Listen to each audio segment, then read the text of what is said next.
அனைவருக்கும் வணக்கம். நான் ஜோதிடர் தமிழரசன் பேசுகிறேன். இந்த சேனல் ஃபஸ்ட் டைம் பார்க்குறவங்களா இருந்தீங்கன்னா சப்ஸ்கிரைப் பண்ணிக்கோங்க, பெல் பட்டனை கிளிக் பண்ணிக்கோங்க, ஆளுங்கிற ஆப்ஷன் இருக்கும், அதையும் செலக்ட் பண்ணிக்கோங்க. அப்போ தான் நாங்கள் போடுற பதிவுகள் எல்லாமே உங்களை வந்து சேரும். இன்றைக்கி நம்ம இந்த வீடியோவில் பார்க்க போகிற தலைப்பு, நம்ம இப்போ எதை பற்றி பார்க்க போகிறோன்னா நட்சத்திர பலன்கள் பற்றி நம்ம பார்க்க போகிறோம். ரோகிணி நட்சத்திரத்தை பற்றி பார்க்க போகிறோம். ரிஷபராசி ரோகிணி நட்சத்திரக்காரங்களுக்கு எப்படி இருக்கும், ரோகிணி நட்சத்திரத்துக்கு உண்டான கேரக்டர் என்ன, அதே மாதிரி என்னென்ன பிளானட்டோட தசாபத்தி நடக்கும், என்னென்ன பிளானட்டோட இம்பாக்டில் இருப்பீங்க, என்னென்ன கிரகங்கள் உங்களை வழி நடத்தும், எல்லாமே இந்த வீடியோவில் நம்ம தெளிவாக பார்க்க போகிறோம். ரிஷபம்ங்கிறது காலப்புருஷ தத்துவப்படி 2ஆம் ராசி ரிஷபராசி. ரோகிணி நட்சத்திரங்கிறது சந்திரனுடைய நட்சத்திரம். சந்திரன் உச்சமடையக்கூடிய ராசி தான் ரிஷபராசி. ரோகிணிங்கிறது சந்திரனுடைய நட்சத்திரம். ரோகிணி 1, 2, 3, 4 பாதங்கள் உள்ளடக்கிய ராசி தான் ராசி. ஒரு சில நட்சத்திரமெல்லாம் வந்து பார்த்திங்கன்னா உடைப்பட்ட நட்சத்திரமாக வந்துடும். ஒரே நட்சத்திரம் தான், ஆனால் 2 ராசிக்கு வரும்.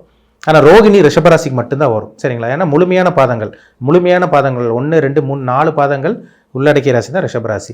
பொதுவாகவே ரிஷபராசிக்காரங்க நல்ல குணம் படைச்சவங்களாக இருப்பாங்க, ஒரு உணவு பிரியராக இருப்பாங்க, சுற்றுலா விரும்பின்னு சொல்லலாம். அடிக்கடி டூர் போகணுன்னு நினைப்பாங்க, ஒரு இடத்துல இருக்க விரும்ப மாட்டாங்க, நண்பர்களோடு இருக்குன்னு நினைப்பாங்க, பாசக்காரங்களாக இருப்பாங்கன்னு சொல்லலாம், சரிங்களா? குடும்பத்தை பார்த்துக்கிறதுல ஒரு நம்பர் 1 ஆட்களாக இருப்பாங்க. யார் என்ன இப்படி இருந்தாலும் வந்து பார்த்திங்கன்னா நம்ம குடும்பத்தை பார்த்துக்கணும், நம்ம குடும்பத்தை கவனிச்சுக்கணும், யாருக்கு எந்த கெடுதலும் நம்ம பண்ணக்கூடாது அப்படிங்கிற நினைக்கக்கூடிய ராசியில் இந்த ரிஷபராசி ஒன்று, சரிங்களா? அதாவது வந்து பார்த்திங்கன்னா ரோகிணி நட்சத்திரம், ரோகிணிங்கிறது வந்து பார்த்திங்கன்னா அது வந்து உங்களுக்கு சந்திரனுடைய நட்சத்திரம். ரிஷபராசிக்காரங்களே பாசக்காரங்களாக இருப்பாங்க. அது உங்களுக்கு கார்த்திகை நட்சத்திரம் வரும், ரோகிணி மிருகசீரிஷ நட்சத்திரம் வரும். ஆனால் அந்த ரோகிணி நட்சத்திரக்காரங்க வந்து பார்த்திங்கன்னா ரொம்பவே பாசக்காரங்களாக இருப்பாங்க. அம்மாவை தான் அதிகமாக பிடிக்கும். அப்பாவோட ரோகிணி நட்சத்திரக்காரங்களுக்கு அம்மா மேலே தான் அதிகமாக பாசமாக இருப்பாங்க. இந்த நட்சத்திரத்துக்கு உண்டான குணமே அதுதான். ரோகிணி நட்சத்திரக்காரங்க இலகிய மனம் படித்தவங்களாக இருப்பாங்க, அன்பு பாசத்துக்கு கட்டுப்பட்டவங்களாக இருப்பாங்க, இறக்க குணம், ரொம்ப ஒரு ஈவிறக்கம் சொல்கிறாங்க பார்த்தீங்களா, இந்த நட்சத்திரத்துக்கு உண்டான குணமே அதுதான். அன்பு பாசமாக இருப்பாங்க, ஒரு சென்சிட்டிவான ஒரு பர்சனாக இருப்பாங்க, ஒரு சில விஷயங்களை கண் கலங்கிடுவாங்கன்னு சொல்லலாம். ஒரு சில விஷயங்கள் நெகட்டிவான கெட்ட விஷயங்கள்லாம் காதில் கேட்டாங்கன்னா அவங்களால ஏற்றுக்கவே முடியாது, கண் கலங்கிடுவாங்க. ஏன்னா சந்திரனுடைய நட்சத்திரம் ரோகிணி, இலகிய மனம் கொண்டவங்களாக இருப்பாங்க கண்டிப்பாக. ஆனால் வந்து குழப்பவாதிங்க, ஏதோ ஒன்று நினச்சிட்டாங்கன்னா ஆழ்ந்து அதையவே சிந்திச்சு ஒரு வழி ஆயிடுவாங்க.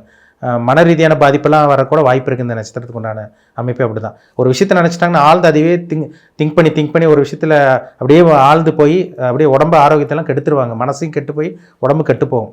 ஒரு சில விஷயங்கள்லாம் இருக்குது, நல்ல குணம் இருக்கும். ஒரு சில பேர் மேலே உயிராக பழகிட்டாங்கன்னா அவங்களால அவ்வளோ சீக்கிரம் விட முடியாது.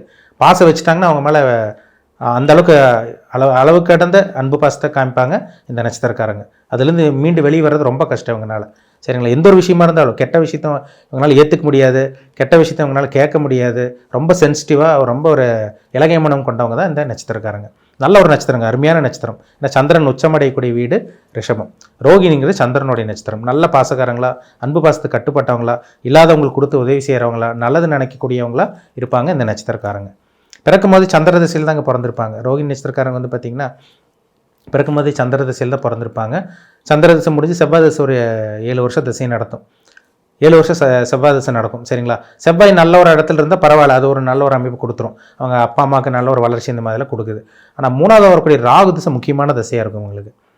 3வது வரக்கூடிய ராகு திசை 18 வருஷம் ராகு திசை. இப்போ ஆரம்ப பகுதி ரோகிணி நட்சத்திரத்தில் பிறந்தவங்களுக்கு 10 வருஷம் சந்திர திசை நடந்துடும். செவ்வாய் ஒரு 7 வருஷம்னா உங்களுக்கு 17 வருஷம். ஒரு சில பேருக்கு வந்து பார்த்திங்கன்னா உங்களுக்கு 12 வயசு வரைக்குமே, 12 வயசு 13 வயசில் உங்களுக்கு ராகு திசை ஆரம்பிச்சிடும். ஒரு சில பேருக்கு வந்து பார்த்திங்கன்னா 17 வயசுல தான், 15-17 வயசுல தான் ஆகும். இப்போ 15 வயசுக்கு மேலே ராகு திசை வரவங்களுக்கு பார்த்திங்கன்னா 34-35 வயசு வரைக்கும், 34-35 வயசு வரைக்குமே ராகு திசை தான், சரிங்களா? ஒரு சில பேர் 13 வயசில் ஸ்டார்ட் ஆயிரும், ஒரு சில பேர் 15 வயசில் ஸ்டார்ட் ஆகும். 15 வயசில் ஆரம்பிக்கிறவங்களுக்கு 33 வயசு வரைக்கும் நடக்கும், சரிங்களா? முக்கியமான திசைங்க இந்த ராகு திசை. வாழ்க்கையை தீர்மானிக்கக்கூடிய அமைப்பே இதுதான், சரிங்களா? ராகு நல்ல இடத்துல இருந்துட்டாருன்னா ஜாதகரை நல்லா செட்டில் பண்ணி வச்சிரும்.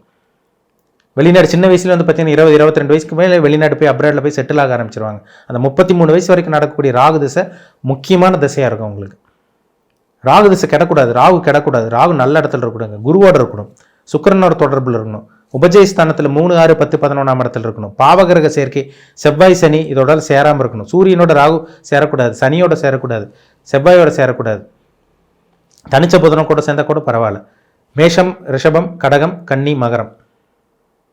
மேஷம், ரிஷபம், கடகம், கன்னி, மகரம் இந்த 5 இடத்துல ராகு இருந்தாருன்னா கண்டிப்பாக ராகு ஒரு யோகத்தை செய்யக்கூடிய ராகுவாக தான் இருப்பார். அது 3, 6, 10, 11ஆம் இடமா வந்துருச்சுன்னா ஒரு இன்னுமே கொஞ்சம் நல்லா இருக்கும்னு சொல்லலாம், சரிங்களா? அப்போ ராகு இருக்கிற இடத்த பொறுத்து பலன்கள் கண்டிப்பாக கொடுப்பார். ராகு 8ல் போய் மறைஞ்சு பாவகிரகத்தோடு சேரக்கூடாது. பங்குச்சந்தையில் நஷ்டத்தை கொடுக்கும். 12ஆம் இடத்துல ராகு இருந்தால் சுபகிரக சம்மந்தப்பட்ட வெளிநாட்டு வெளிமாநிலத்தில் செட்டில் ஆக வைக்கும் ராகு. 5ல் ராகு இருந்தால் புத்திர தோஷத்தை கொடுக்கும். 5ல் ராகு இருக்கக்கூடாதுங்க. திரிகோணஸ்தானத்தில் இருக்கக்கூடாது. 1, 5, 9 ராகு இருக்கவே கூடாது. கேந்திரஸ்தானத்தில் கூட இருக்கலாம். 4ஆம் இடத்துல ராகு இருந்தது கூட அம்மாவோட ஆரோக்கியத்துக்கு எடுத்து அதுக்கப்புறம் வண்டி வீடு வாங்கணும் இந்த மாதிரி விஷயங்கள் சுகத்துக்கு எடுத்து அதுக்கப்புறம் நல்ல விஷயங்களை கொடுக்கும். ராகு இருக்கிற இடத்தை பொறுத்து பலன் கொடுக்கும் கண்டிப்பாக. சரிங்களா? ராகு திசை தான் ஒருத்தர் செட்டில் ஆக வைக்கும். அதே மாதிரி ராகு திசை தான் ஒருத்தர் ஒன்றுமே இல்லாமல் பண்ணும் 33 வயசு வரைக்கும் கிட்டத்தட்ட. அப்போ 33 வயசுக்கு அப்புறம் வரக்கூடிய குரு திசைங்க கிட்டத்தட்ட 35 வயசு போட்டால் கூட உங்களுக்கு பார்த்தீங்கன்னா உங்களுக்கு குரு திசை கிட்டத்தட்ட 50 வயசு பக்கமே குரு திசை வந்துடும்.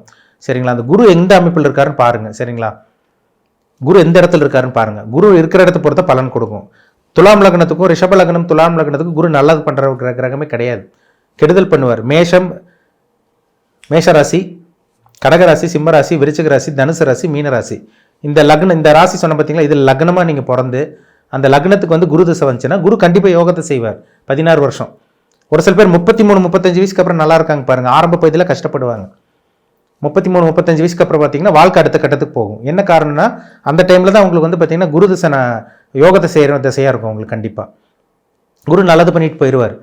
33 வயசுக்கு அப்புறம் பாருங்கள் சார், அப்போ தான் நான் நல்லா இருந்தேன், அதுக்கப்புறம் தான் வாழ்க்கையே மாறிச்சு, அது வரைக்கும் வாழ்க்கை போராட்டம் தான், ஒன்றுமே எங்களுக்கு கிடைக்கல, சாப்பாடு துணிமணி எல்லாத்துக்கும் கஷ்டப்பட்டாச்சு, 33 வயசுக்கு அப்புறம் தாங்க சார் வாழ்க்கையில் சில நல்ல விஷயங்களை பார்க்க ஆரம்பிச்சு அப்படின்னு சொல்கிறாங்க பார்த்தீங்களா. குருதிசை நல்லா இருக்கும். குருதிசை நல்ல அமைப்பில் இருந்திருப்பார். அப்போ தான் உங்களுக்கு அந்த குரு வந்து நல்ல அமைப்பில் நல்ல ஒரு குரு வந்து நல்ல ஒரு வழிகாட்டியாக இருப்பார் அந்த திசையில். ஆட்டோமேட்டிக்காக எல்லாமே நல்லது நடக்கும். நடக்க வேண்டிய டைமில் எல்லாமே நல்லது நடக்கும். கிட்டத்தட்ட 55 வயசு வரைக்கும் உங்களுக்கு 50 வயசு வரைக்குமே உங்களுக்கு குரு திசை நல்ல ஒரு அமைப்பு கண்டிப்பாக கொடுத்துரும் உங்களுக்கு. அப்போ குரு எங்கே இருக்காருன்னு பாருங்கள். குரு 1, 5, 9 இருக்கலாம், 7ஆம் இடத்துல இருக்கலாம், 11ஆம் இடத்துல இருக்கலாம், 2ஆம் இடத்துல இருக்கலாம்.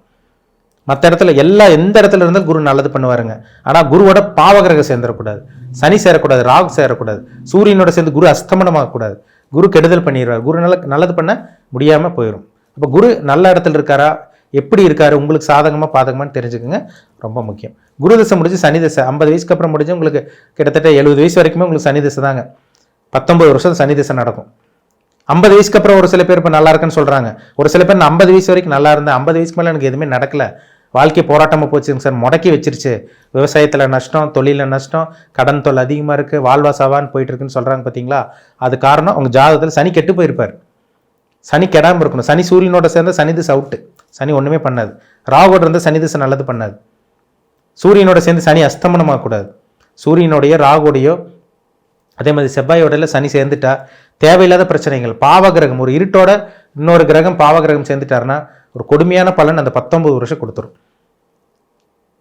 50 வயசு மேலே சொல்கிறாங்க பார்த்தீங்களா, 50 வயசு மேலே ஒன்றுமே எல்லாம் போயிட்டாங்க சார், எங்களுக்கு வாழ்க்கையில் எதுவுமே நடக்கல, வாழ்க்கை போராட்டமாக போயிடுச்சுன்னு சொல்கிறாங்க பார்த்தீங்களா.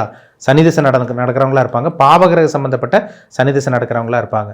இது சுபகிரக சேர்ந்த சனி திசை கண்டிப்பாக நல்லது பண்ணும், கண்டிப்பாக யோகத்தை செய்யும், அதில் சந்தேகமே கிடையாது. சுபகிரக சம்மந்தப்பட்ட சனி திசை கண்டிப்பாக யோகத்தை செய்யுங்க, வாரி வழங்குன்னு சொல்லலாம். நல்ல தொழில் டெவலப் ஆகும், கடன் அடைப்பாங்க, நிறைய பிரான்ச் ஆரம்பிக்கிறது. சனி வந்துட்டாலே சனி திசை தான் ஒரு சில பேர் செட்டில் ஆக்குறது. சனி திசையில் தான் ஒரு சில பேர் செட்டில் ஆகுறாங்க. 50 வயசு மேலே ஒரு சில பேர் செட்டில் ஆகுறாங்க. ஒரு சில பேர் எல்லாம் பார்த்தீங்கன்னா 45, 50 வயசுக்கு மேலே தான் சார் வாழ்க்கையே நல்லா இருக்குது அப்படின்னு சொல்கிறாங்க. ஒரு சில பேர் 50 வயசுக்கு அப்புறம் ஒன்றுமே இல்லைன்னு சொல்கிறாங்க. என்ன காரணம்? அந்த சனி தான். சனி இருக்கிற இடத்த பொறுத்து.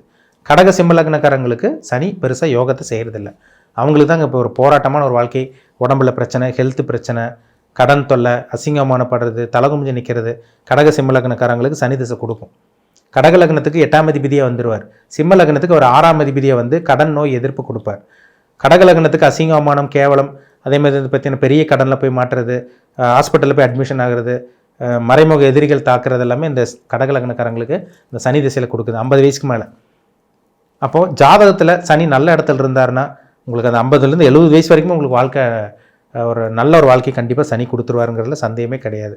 உங்கள் பிறப்பு ஜாதகத்தை பாருங்கள், சனி என்ன அமைப்பில் இருக்கார், உங்களுக்கு சாதகமாக இருக்காரா, பாதகமாக இருக்காரா, உங்களுக்கு நல்லது செய்ய போகிறாரா, கெட்டது செய்ய போகிறாரா பார்த்து தெளிவாக தெரிஞ்சுக்குங்க. சனி முக்கியமான கிரகம், கர்மகாரகன் சனி, கர்மாவை தீர்மானிக்கக்கூடிய கிரகம் சனி. சரிங்களா? அப்போ ரிஷபராசி ரோகிணி நட்சத்திரக்காரங்க நீங்கள் எவ்வளோதான் நல்லவங்களாக இருந்தாலும், நல்ல இறக்க குணம் படைச்சவங்களாக இருந்தாலும், உங்களுக்கு நடக்கக்கூடிய தசாபுத்தி தான் உங்களை வாழ்க்கையை தீர்மானிக்கும். நல்ல கிரகத்தோட தசாபுத்தி நடந்தால் நல்ல கர்மாவில் பிறந்திருக்கீங்கன்னு அர்த்தம். கெட்ட கிரகத்தோட தசாபுத்தி லக்ன ஆதிபத்தியம் சரியாக இல்லாமல் இருந்துச்சுன்னா கண்டிப்பாக அது கர்மா வந்து உங்களுக்கு நெகட்டிவான கர்மாவில் தான் பிறந்திருக்கீங்கன்னு அர்த்தம். அது கிரகங்கள் பதில் சொல்லும். காலம் பதில் சொல்லுன்னு சொல்கிறாங்க பார்த்தீங்களா, கிரகங்களை பார்த்தாலே தெரிஞ்சுக்கலாம். இது இப்படி இருக்குது, இது உங்களுக்கு சாதகம், இது பாதகம் பார்த்து தெளிவாக தெரிஞ்சுக்கலாம். உங்கள் பிறப்பு ஜாதகத்தை பாருங்கள், கிரகங்கள் எப்படி இருக்குது, உங்கள் வயசு என்ன நட்சத்திர பாதத்தில் பிறந்திருக்கீங்க, 1ஆம் பாதமா 2ஆம் பாதமா 3ஆம் பாதமா 4ஆம் பாதமா, இது பார்த்து தெளிவாக தெரிஞ்சுங்க. அது ரொம்ப ரொம்ப நல்லது. சரிங்களா? மீண்டும் அடுத்த பதிவில் சந்திக்கும் வரை உங்களிடமிருந்து விடைபெறுவது உங்கள் ஜோதிடர் தமிழரசன். இந்த சேனல் பிடிச்சிருந்தா உங்கள் நண்பருக்கு உறவினருக்கு ஷேர் பண்ணுங்கள், லைக் பண்ணுங்கள், சப்ஸ்கிரைப் பண்ணுங்கள், பெல் பட்டனை கிளிக் பண்ணிக்கோங்க, ஆளுங்கிற ஆப்ஷன் இருக்கும், அதையும் செலக்ட் பண்ணிக்கோங்க. அப்போ தான் நாங்கள் போடுற பதிவுகள் எல்லாமே உங்களை வந்து சேரும். நன்றி, வணக்கம்.